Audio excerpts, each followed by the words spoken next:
I think I didn't learn the joy of receiving until I was, I don't know, it was my first child or my second. But you know, that getting those presents just for nothing, although it was for something for sure. But it was like, yeah, just accept it, take it, you know, it felt good.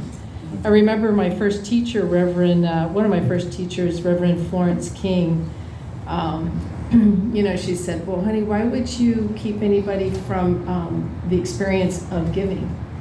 Because I love to give, but I don't know, it wasn't that I didn't feel worthy. I don't know, I don't know. I wasn't in receivership, you know. So think about that for yourself, because I don't know why I'm talking about it right now, but I'm sure there's a reason. In other words, too, there are times I remember at the beginning of this year, I had a certain amount that my PayPal is where I just keep my things from my work, right? And I thought, you know, I need to raise that ceiling of receivership. Because what I found with most of us is that no matter how much money you make, we always have a debt to income ratio that we have comfort with. And so even though you'll get that debt down, you'll get that, oh, I need more debt. so we kind of do that, you know, and we play in that range. But what if we just raise the ceiling on receivership?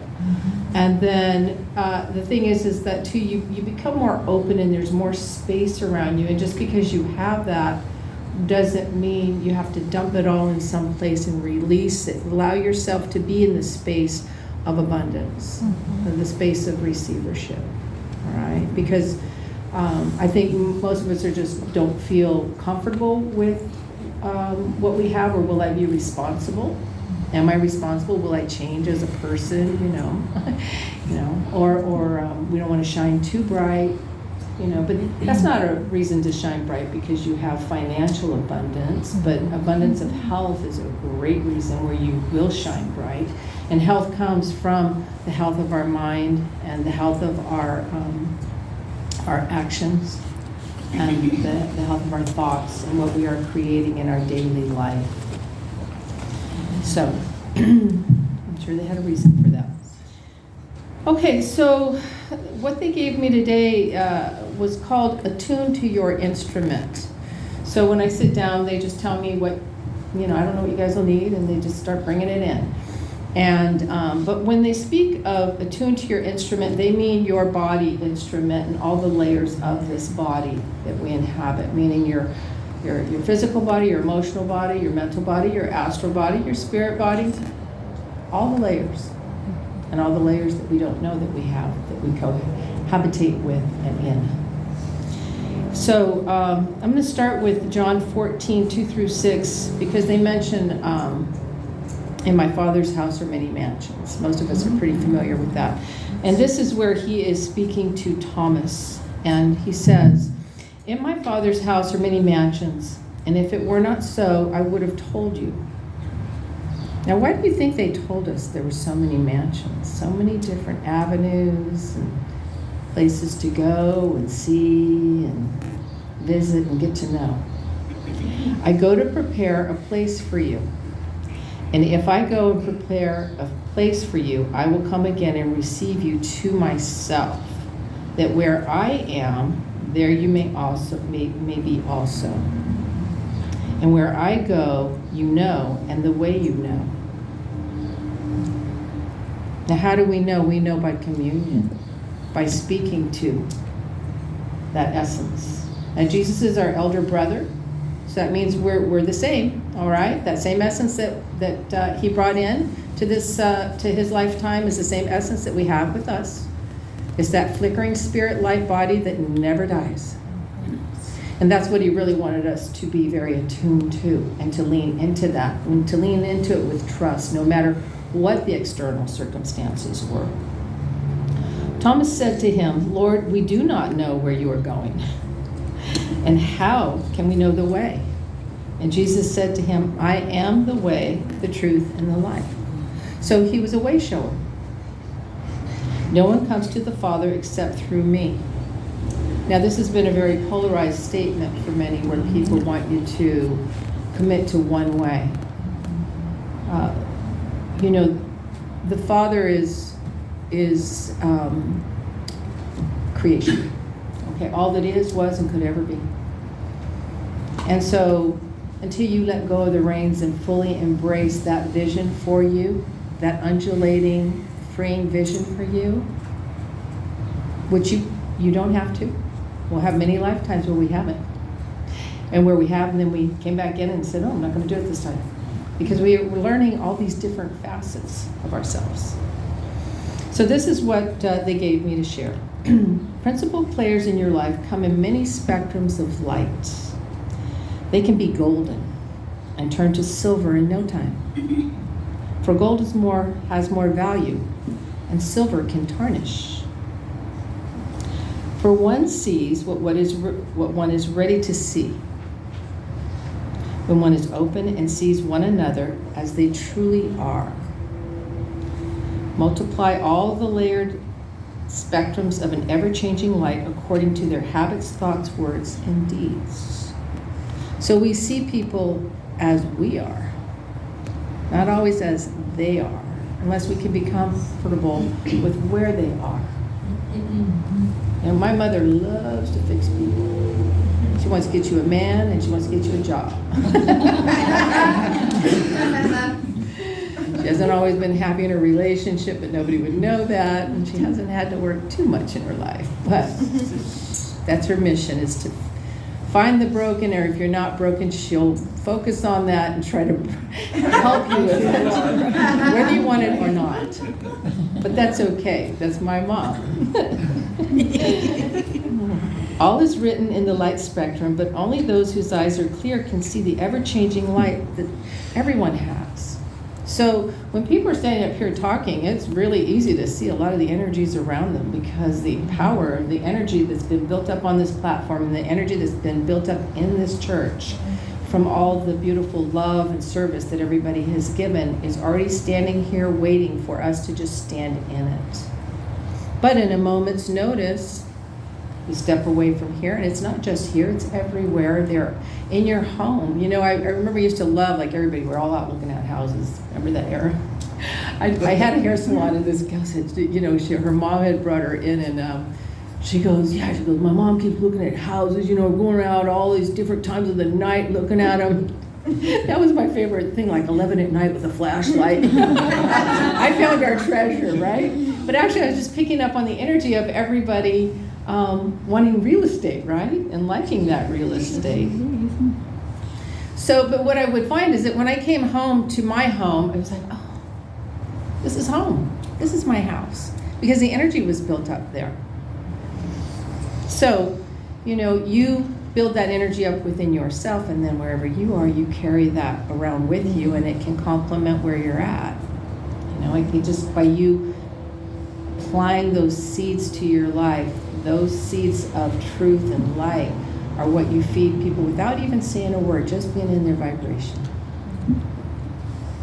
But like I said, from a moment we can step off, I can make a U-turn and do something that's off kilter, and you know, all of a sudden my energy's real muddy. I picked up a thought, or I'm bringing in a thought, and I'm feeding it, and you know, it's not the most pleasant or whatever. You know, so pay attention to when those thought patterns come around, because your energy is feeding it, good, bad, and different. There's no responsibility to be a broad spectrum light bearer. But there may be a lifetime of habits and choices that have brought the spectrum through to this specific timeline.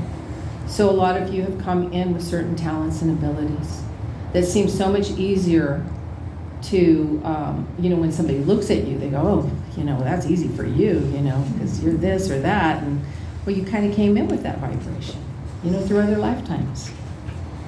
While the spectrum may be magnificent, personal trials and errors occur for the continued learning of the soul's unfoldment. And we're here to grow. We're here to learn. Many are layered in muck and mire, and many are layered in frequencies of opulent, flickering lights. One does not stand still. The energy is in constant movement, relaying insight and information, or clearing the energy field of the inhabitant and those they may unwittingly carry with them. Astral bodies are no different. They are simply different frequencies of a layered being. So whoever and whatever you are attracting that vibration to you with the people you surround yourself with and the unseen world. And there are different levels in the unseen world. Multifaceted, to carry many lifetimes and soul sojourns to other alternate aspects, past lives, future lives, alternate lifelines and lifetimes that many are not aware of and that many are aware of. Knowing oneself requires insight, patience, and persistence. The persistent aspect of just getting to know oneself more fully. How many of you have given up on yourself? How many times, right? I used to love it when I was busy growing and developing, and people would go, well, I'm not doing that anymore. I'm just not going to go and do that or whatever. I'm just not doing the work no more, blah, blah. Like, yeah, okay. Because it's the light, once you turn it on and you really, it's already on in you, but once you bring in that mirror and really light it up, it's very difficult to darken it. Very difficult. It's very tenacious. For just as one sees gold, the silver was always there as well. To see all, one must be okay with all. It's okay if somebody's a certain way, if they are leading a certain kind of life. That's their path, that's where they're at in their understanding. Labels, failures, and miscommunication are just some of the barriers in getting to know oneself better. How many times are you calling yourself a name in the mirror, or, just putting yourself in a box, a little wee box, not even a big box, just a little wee one you got to fit in there, right? Knowing oneself is the first step in acceptance. Blocks occur when those self-acceptances lock others out. When there is a so-called finish line of completion, as if because you've gotten it, others should as well. There's no completion for God is an ever-evolving, expanding space of many different mansions with many different paths of unfoldment. You may have walked your path in a healthy way, but also many have remembered walking their path in an unhealthy way. Intentionally or ignorantly not knowing there might be something different, or even wanting to try something different as the choice it is. Those whose paths are dark can be quite accomplished with that path. A certain clarity, power overcomes them, and a brilliance of being one rung higher on the ladder to nowhere.